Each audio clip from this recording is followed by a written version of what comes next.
22대 총선을 앞두고 여야의 공약을 검증하는 YTN 연속보도 두 번째 순서입니다.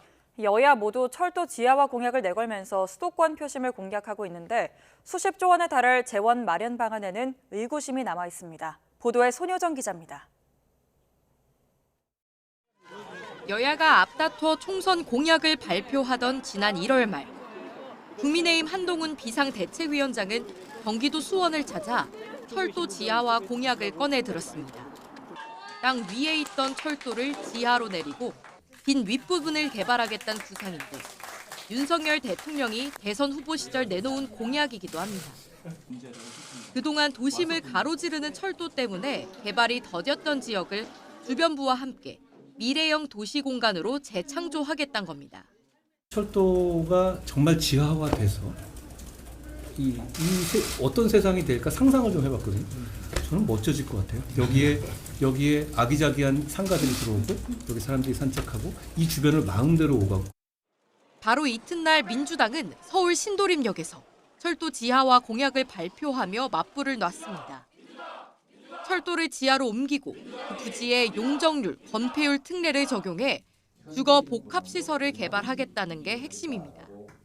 GTX, 일반 철도 등 도심 구간이라면 예외 없이 지하화하겠다며 규모 면에서 여당과 차별화를 꾀했습니다.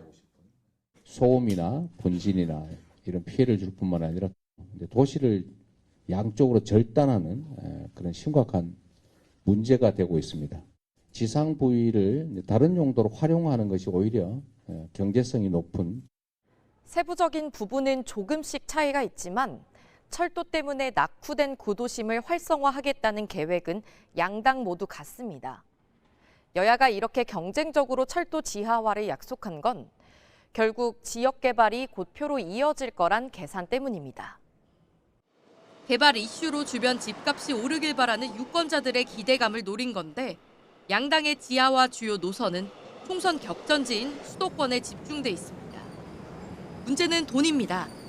양당 모두 사업 비용을 수십조 원으로 추산했는데 민간 자본 유치로 재원을 조달할 수 있다고 자신했습니다. 별도 예산을 투입하지 않더라도 부지를 개발하며 나오는 이익으로 사업비를 충당하겠다는 계획입니다. 80조 원 내외의 사업비가 소요될 것으로 이렇게 추산을 합니다.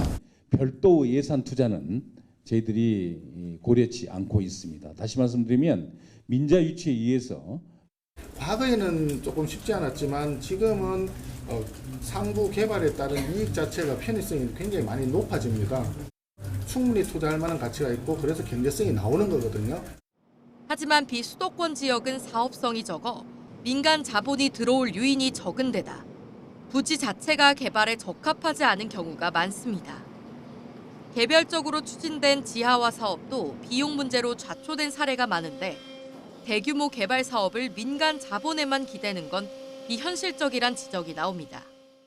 입지 자체의 토지 가격이 비싸다 그러면 그 정도의 그런 공사 비용을 충당할 곳도 있을 수가 있겠죠. 근데 전국의 모든 지상철 구간이라든가 과다한 느낌이 있는.